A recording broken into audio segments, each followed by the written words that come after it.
창세기 15장 2절과 3절 말씀을 제가 봉독하겠습니다.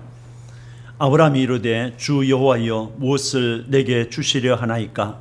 나는 자식이 없사오니 나의 상속자는 이 다메섹 사람 엘리에셀이니이다. 아브라함이 또 이르되 주께서 내게 씨를 주지 아니하셨으니 내 집에서 길린 자가 내 상속자가 될 것이니이다. 아멘. 창세기 15장 1절에서 이상 중에 여호와의 말씀이 아브라함에게 임하였다고 했습니다. 하나님께서 아브라함에게 너는 두려워하지 말라라고 했습니다. 그 하나님은 지금 우리에게도 두려워하지 말라고 말씀하십니다. 이 세상에는 사람들을 두렵게 하는 일들이 참으로 많습니다.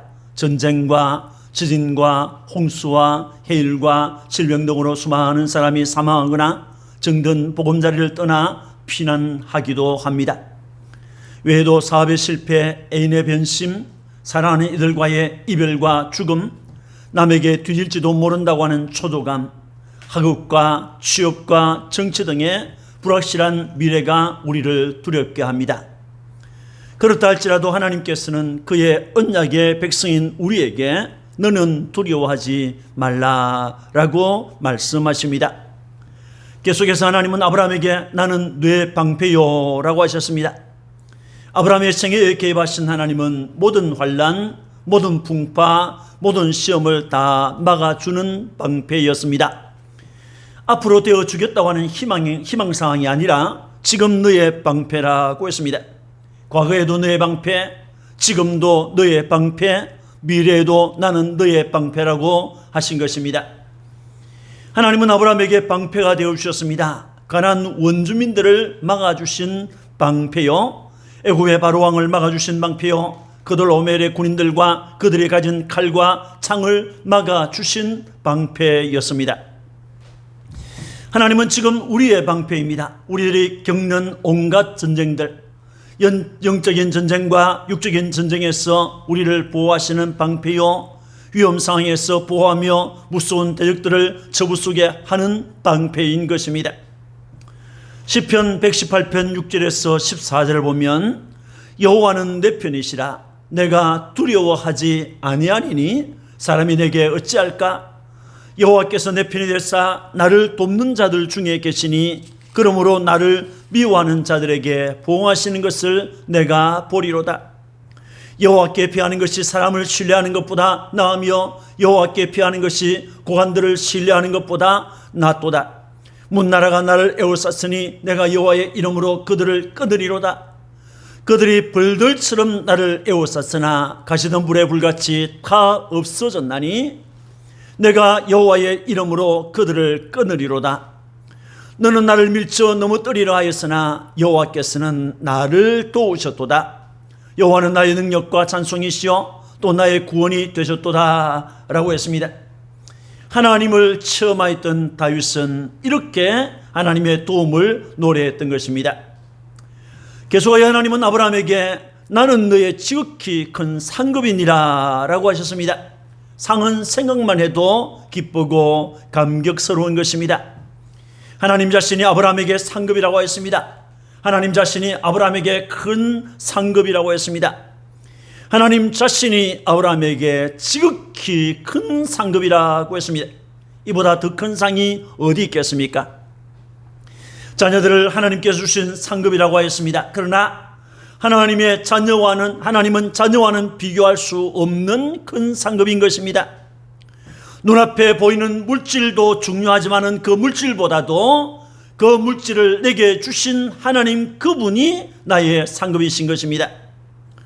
눈앞에 있는 자녀도 중요하죠. 그 자녀보다도 그 자녀를 내게 주시는 하나님, 건강도 중요하지 않습니까? 이 건강을 내게 주시는 하나님 그분이 지극히 큰 상급인 것입니다.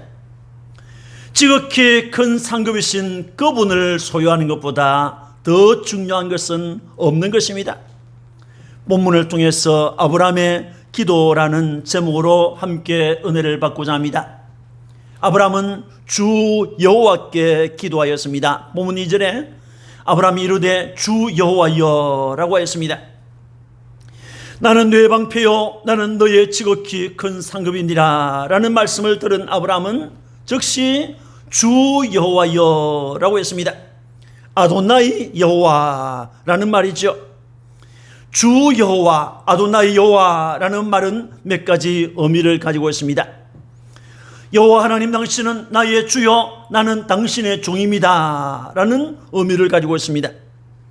또 이것은 나는 아무것도 가진 것이 없지만은 당신은 모든 것을 소유하고 계신 나의 주인입니다 라는 의미도 있습니다. 또 이것은 나는 아는 것도 없고 아무것도 할 수 없지만은 당신은 모든 것을 알고 모든 것을 할 수 있는 전지전능하신 주님입니다 라고 하는 고백이 되겠습니다. 여호와는 나를 창조하신 주요 여호와는 나의 절대적인 소유주입니다. 여호와는 나를 지배하시는 절대 통치주입니다. 여호와는 나의 절대 주권자입니다. 여호와는 절대 전능자입니다. 여호와는 나를 선택하시고 나를 불러내시고 나를 구원하시고 영원한 생명을 주신 하나님이십니다. 영원하신 하나님 여호와 당신은 나의 전부입니다 라고 하는 고백이 아도나이 여호와인 것입니다.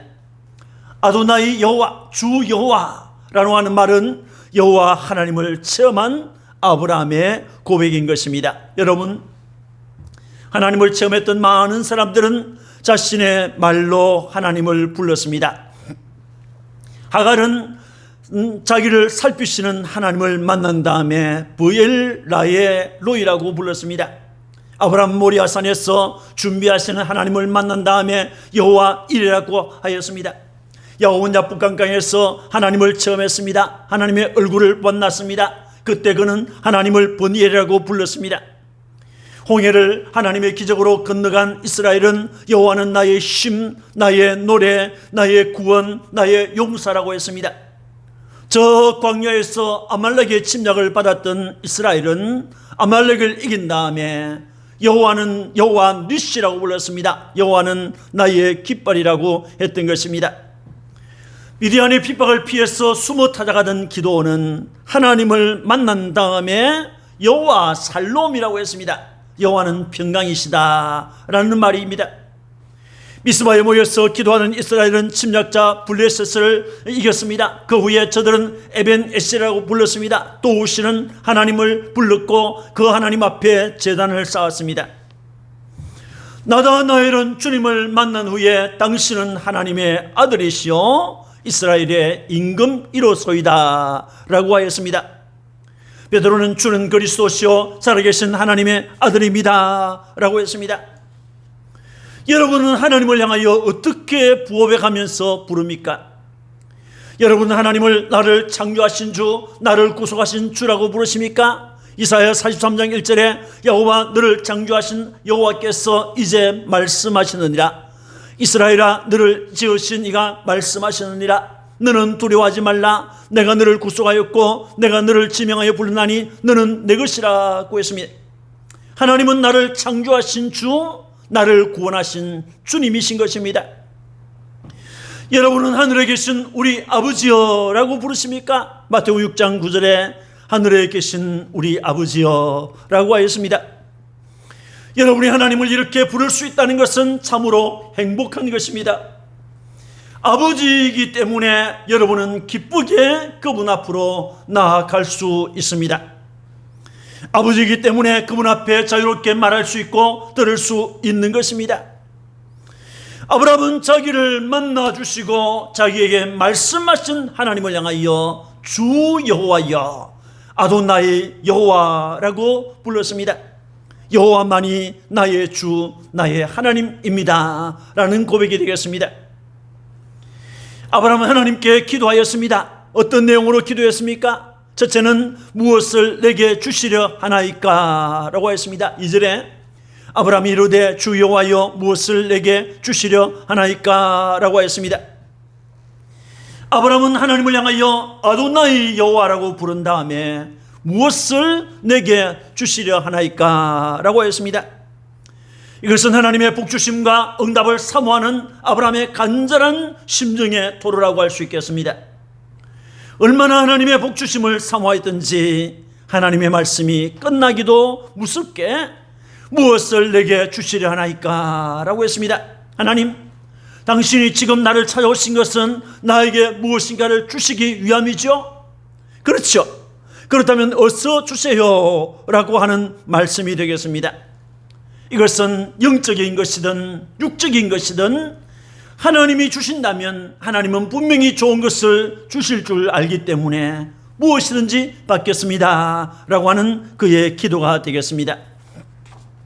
무엇을 내게 주시려 하나이까? 이것은 아브라함이 절실하게 구하고 있는 것이 있음을 알려줍니다. 하나님, 당신은 나의 방패라고 하셨고 당신은 내게 지극히 큰 상급이라고 하셨습니다. 그러나 지금 나의 손에는 아무것도 없습니다. 눈으로 볼 수 있는 것도 없고 손으로 쥘 수 있는 것도 없습니다. 그것을 제게 주십시오 라고 하는 단언적인 기도가 되겠습니다. 하나님이 우리에게 주실 때만 우리는 누릴 수가 있습니다. 하나님이 주실 때만 우리는 가질 수가 있습니다. 그 은혜를 누리고 싶어서 구하는 기도가 되겠습니다. 두 번째는 나는 자식이 없습니다 라고 하는 것입니다. 본문 2절에 나는 자식이 없사오니 라고 했습니다. 여기에서 나는 자식이 없사오니 라고 하는 말은 자식이 없는 자신의 상태를 그대로 하나님 앞에 토로하고 있는 것입니다. 자식이 없다라고 번역된 히브리어 아리리라고 하는 단어는 무자한이라고 하는 의미도 있지만은 벌거벗겨진이라고 하는 의미도 있습니다. 이 단어가 레위기 20장 20절 21절 그리고 예레미야 22장 30절에서도 사용되었는데 여기에서는 자식이 없는 것은 하나님의 징벌 때문이라는 것을 말하고 있습니다. 당시 사람들은 일반적으로 자식이 없는 것을 하나님의 징벌로 생각했습니다. 어쩌면 아브라함도 하나님의 징벌로 생각하고 있었을 것입니다.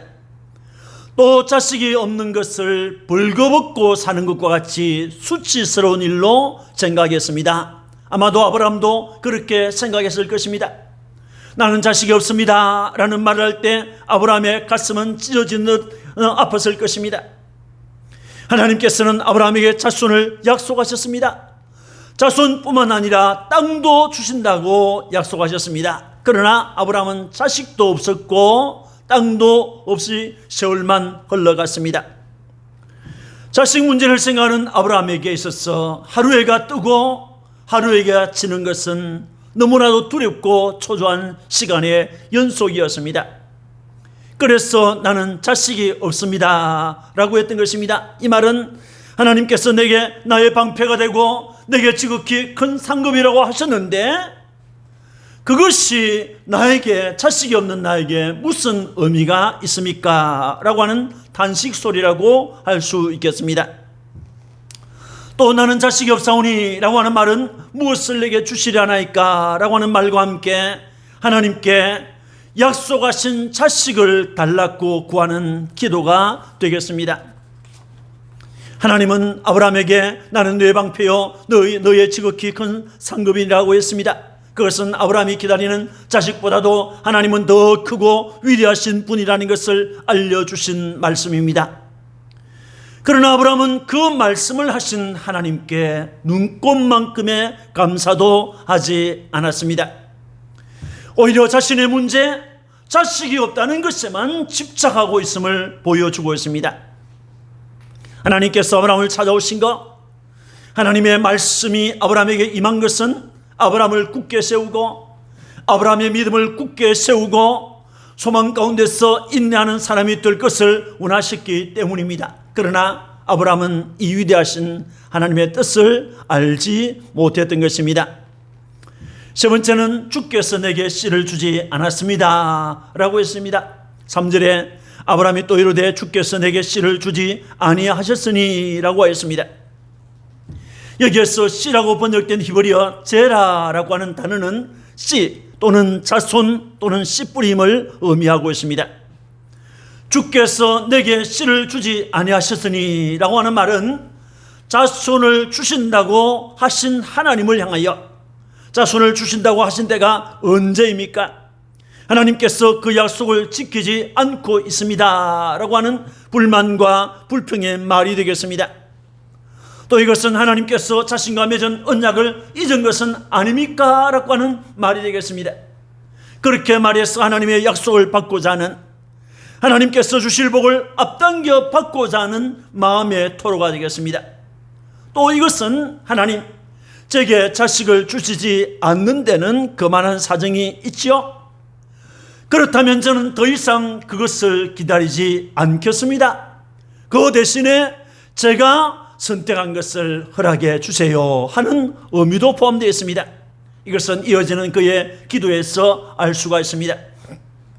마태복음 7장 7절과 8절에 구하라 그리하면 너희에게 주실 것이요 찾으라 그리하면 찾아낼 것이요 문을 두드리라 그리하면 너희에게 열릴 것이니 구하는 이마다 받을 것이요 찾는 이가 찾아낼 것이요 두드리는 이에게 열릴 것이니라 라고 하는 하나님의 말씀은 틀림없는 줄 믿고 있지만은 기다리다가 지쳐버릴 때가 있지는 않습니까? 하나님은 약속하셨고 여러분은 기다리고 있는데 응답이 빨리 주어지지 않는다고 생각될 때 여러분은 어떻게 하십니까? 아, 이것은 주의 뜻이 아닌가 보다 라며 포기하지는 않습니까? 아니면 다른 대안을 찾고 있지는 않습니까? 하나님 우리에게 더딜지라도 기다리라고 하셨습니다. 주어질 때까지 기다리는 용기와 인내가 필요한 것입니다. 하나님께서 작정하신 것, 하나님께서 주신다고 하신 것은 반드시 이루어지는 것입니다. 이사야 14장 24절에 만군의 여호와께서 맹세하여 이르시되 내가 생각한 것이 반드시 되며 내가 격려한 것을 반드시 이루리라 라고 하셨습니다.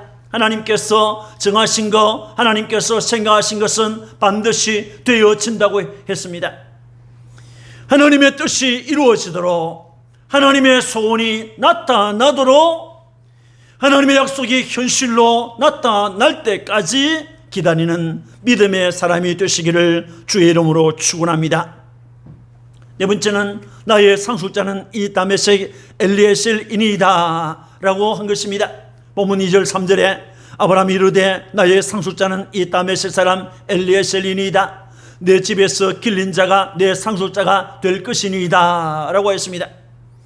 여기에서 상속자라고 하는 말, 이 벤메세크라고 하는 단어는 부친을 이어서 가문과 재산을 이어가는 아들을 말하고 있는 것입니다.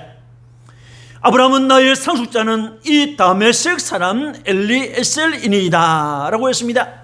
내 집에서 길린 자가 내 상속자가 될 것이니이다 라고 했습니다. 이것은 다메섹 사람 엘리에셀을 자신의 상속자, 즉 후계자로 삼았다는 것입니다. 그리고 상속자로 세우는 절차만 남겨둔 상태에 있음을 말하는 것입니다. 엘리에셀을 다메섹 사람이라고 했습니다. 아마도 아브라함이 하란에 있을 때 종으로 받아들여서 키워왔던 것 같습니다. 아브라함은 엘리에셀을 자신의 상속자로 삼켰다고 할 만큼 그의 성실성을 인정했던 것 같습니다.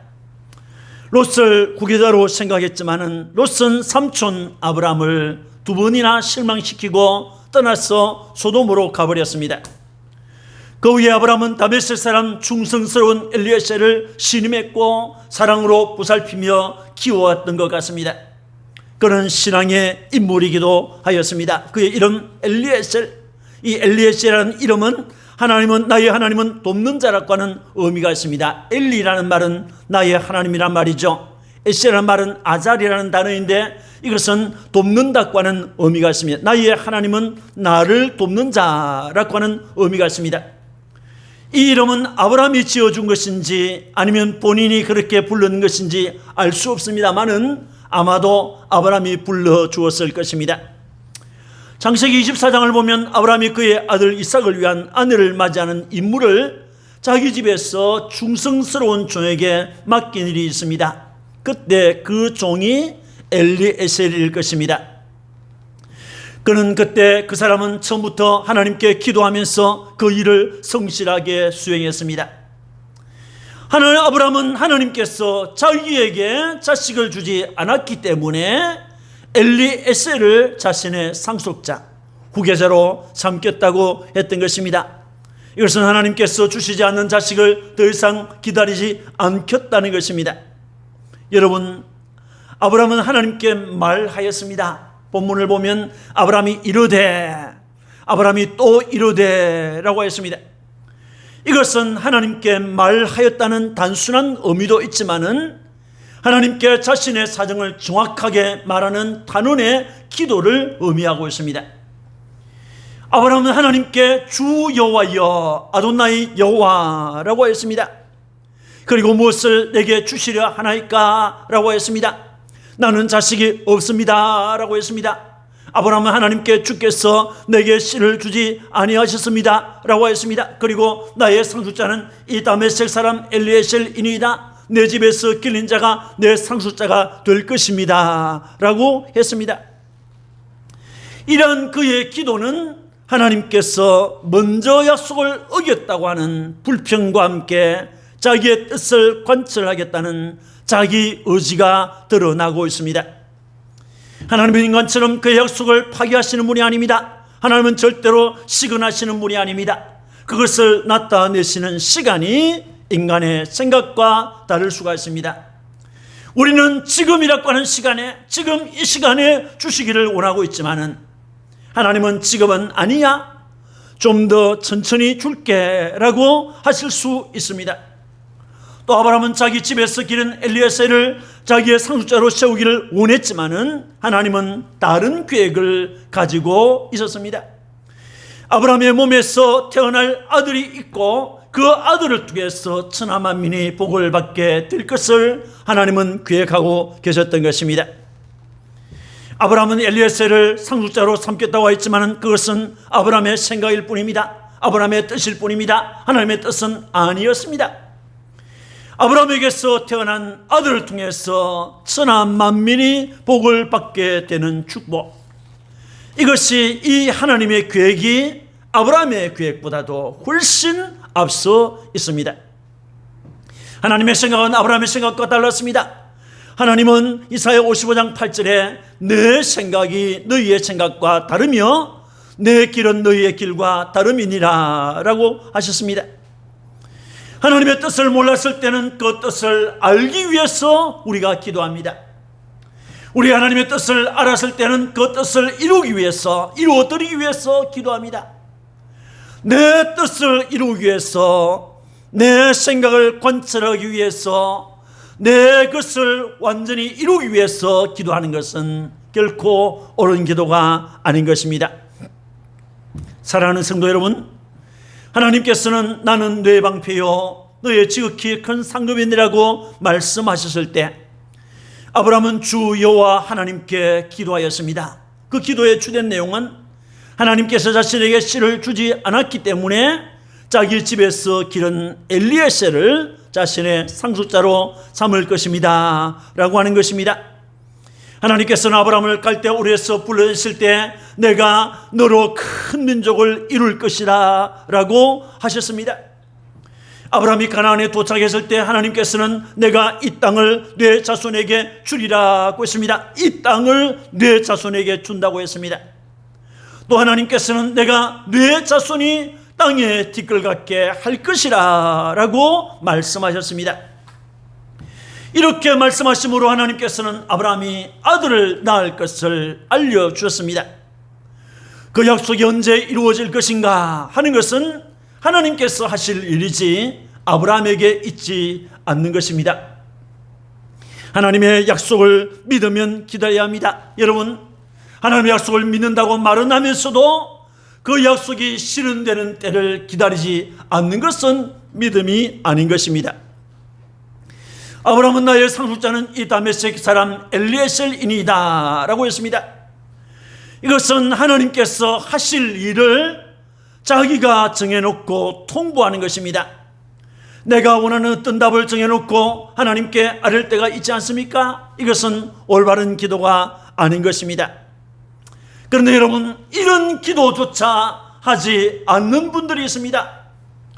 투정을 부리는 기도를 할지라도, 불평하는 기도를 할지라도, 원망하는 기도를 할지라도 입을 열어서 하나님을 향하여 울부짖는, 하나님을 향하여 구하는 기도를 아예 포기하는 것은 기도라고 할 수가 없습니다. 입을 열어서 구하는 것이 기도를 포기하는 것보다 훨씬 나은 것입니다. 여러분, 하나님의 약속을 믿읍시다. 하나님의 약속을 믿고 기다리는 여러분들이 되시기를 주님의 이름으로 축원합니다. 아멘. 기도하겠습니다. 자비하신 하나님, 전능하신 하나님, 주 여호와 하나님, 아브라함은 하나님께 기도하였습니다. 하나님께서 자신에게 씨를 주지 않았기 때문에 자기 집에서 기른 엘리에셀을 자신의 상속자로 삼을 것이라고 하는 기도를 했습니다. 주님, 이 기도는 불평이 섞여 있습니다. 원망이 섞여 있습니다. 하나님께서 약속을 지키지 않는다고 하는 원망이 있습니다. 또 하나님이 약속하신 것을 언제 지켜주실지 알지 못한다고 하는 그런 답답함도 그에게 있습니다. 그래서 그는 다메섹 사람 엘리에셀을 자신의 상속자로 삼겠다고 했습니다. 주님, 우리도 이와 같은 실수를 범할 때가 있습니다. 하나님께서 약속하셨으면 그 약속이 반드시 이루어진다는 것을 믿는 자가 되게 하여 주옵소서. 주님의 약속을 믿지 못하면 우리는 초조하게 되고 우리는 우리의 방법대로 우리가 어떤 답을 정해놓고 하나님께 때를 쓸 때가 있습니다. 이것은 우리의 연약과 우리의 실수일 뿐입니다. 하나님은 당신의 뜻대로 당신이 계획하신 대로 그 계획을 따라서 이루어 가실 뿐입니다. 하나님, 우리가 우리의 마음에 하나님의 때를 기다리는 믿음을 주옵소서, 지혜를 주옵소서. 하나님, 저들에게 주의 영으로 충만하게 도와주옵소서. 성령으로 기록된 하나님 말씀을 통하여 우리를 깨닫도록 날마다 도와주시옵소서. 감사하고 구주 예수님 이름으로 축복하고 기도합니다. 아멘.